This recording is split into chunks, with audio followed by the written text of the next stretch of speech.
ni la ge mur ko pa la kwa da po silva ko no wa de no te ni nya yo do ta ko so de kha ta ko so de khai de hi ne la ma ti chon online ba kha wa da do ta po kwa wa da ga a we ma fi wa da ta to leคอนโดde pleur pu le u da le บางบัวทองleนนทบุรีก็ปานี่เนาะta ko so ni te wa da le จากเหตุการณ์พบศพนางสาวพนิสุดาอายุ25ปีอาชีพแม่ค้าออนไลน์เนาะเสียชีวิตสภาพศพสวมชุดชั้นในนอนคว่ำหน้าอยู่ข้างเตียงนอนโดยมีหมอนวางทับอยู่ที่ศีรษะ2ใบเนาะตามซ้อนในเทวดาเลยเปิดก้อนในเดอ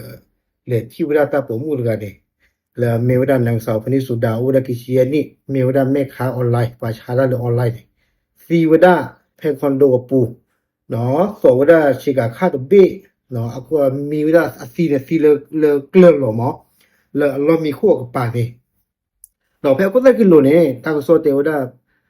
อุดอคุณเคคีเพลเนาะแล้วถ้าผมพูดกันเนี่ยใต้ตอนเนี่ยมีว่าเลยนันนิติรันอุดาเซอร์ชีเซอร์นี่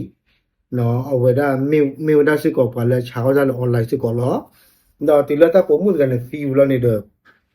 ถ้าผมฟังกันเนี่ยพอจะเที่ยวละบ่าบ่ดอจี้ลีเนาะเพลาเท่ากี่ซอนเนี่ย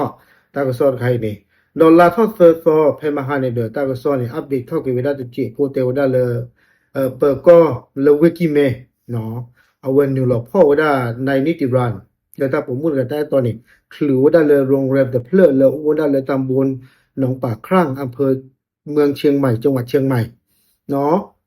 ดูเลยเปิดก็เลยกี่เมพ่อครูเราเนี่ยเด้อเปิดก็เลยกี่เมเนี่ยก็บ้าเช็คเราว่าได้เปิดก็เลยบางบัวทองเนี่ยเมื่อให้ฮีเกปวดกายเนาะเพลาเท่าเซอร์ซอนเนี่ยดอลลาร์เท่าวิโซตินี่ไงเนี่ยเด้อตากซอนเนี่ยเตวได้เลยพลตำรวจโทศรีรดมศรีปัญญาป่าเวเนเดอร์เวเลฮีนี่กี่ใน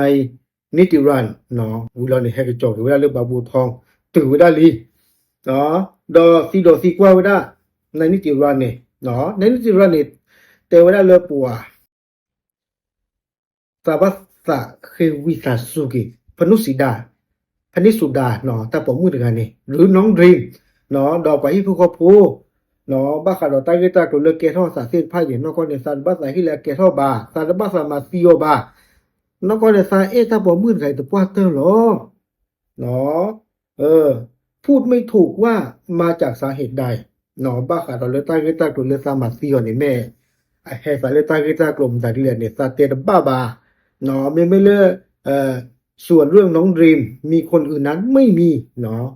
ไม่เลือกซาใต้ตอนกันเนี่ยแม่ไอ้เบอร์ซาวานี่อัตเมบ่าเนาะอัตเอเบอร์ซาบาซาเนี่ยก็แต่เบอร์สิโกบา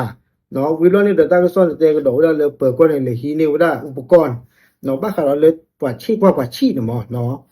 ชีกว่าว่าตาไงชีเนี่ยแม่อุดก็สิซอก็สิงูบ่เลยชีกลาเจียบาชาตะเกียวตาก็ซ่อนแต่ว่าตัวอุบาเนาะดอต่อมา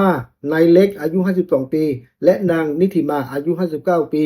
พ่อแม่ผู้ก่อเหตุพร้อมญาติอีก1คนเดินทางมาเยี่ยมในนิติรันเนาะวิโรนี่เดตาก็ซ่อนแต่ว่าเลยนายเล็กโอนาเยชิคินี่ดอนางนิธิมาโอนาเยชิคุยนี่ป้าคูระดออัตมุนควาระเฮหาอุตโกวดาในนิติรันตะกายีนางนิธิมาเนี่ยเอาเว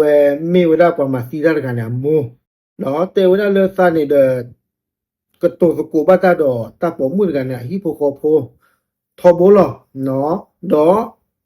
คือวิสาสุบะเกเอาว่าตาผมมือกันฮิโปโคโพดอซาเนี่ยว่าตาผมมือกันดิโซลซาซาโพดกันสิกอลเนาะเอาไว้เนี่ยลิขิตเนี่ยเปิดก็เนี่ยเปิดกระเตจเลยเนาะทางเจ้าหน้าที่ตำรวจได้นำตัวออกจากห้องควบคุมมาสอบปากคำวิโรนี่เปิดก็เนี่ยฮีนี่นายนิติรันนี่เนาะแฮกจอรตักเลดอกกสิมีสมุอาทอกิวิดาปะคาราเลตากิตากลนคาอีเมอาเกทอสาเซจาเลเนาะโอเคเอาไว้เนี่ยเมตาก็พูดก็เลยแต่นี่ใหญ่หน่อยมุนก็สิเนาะตาบลึ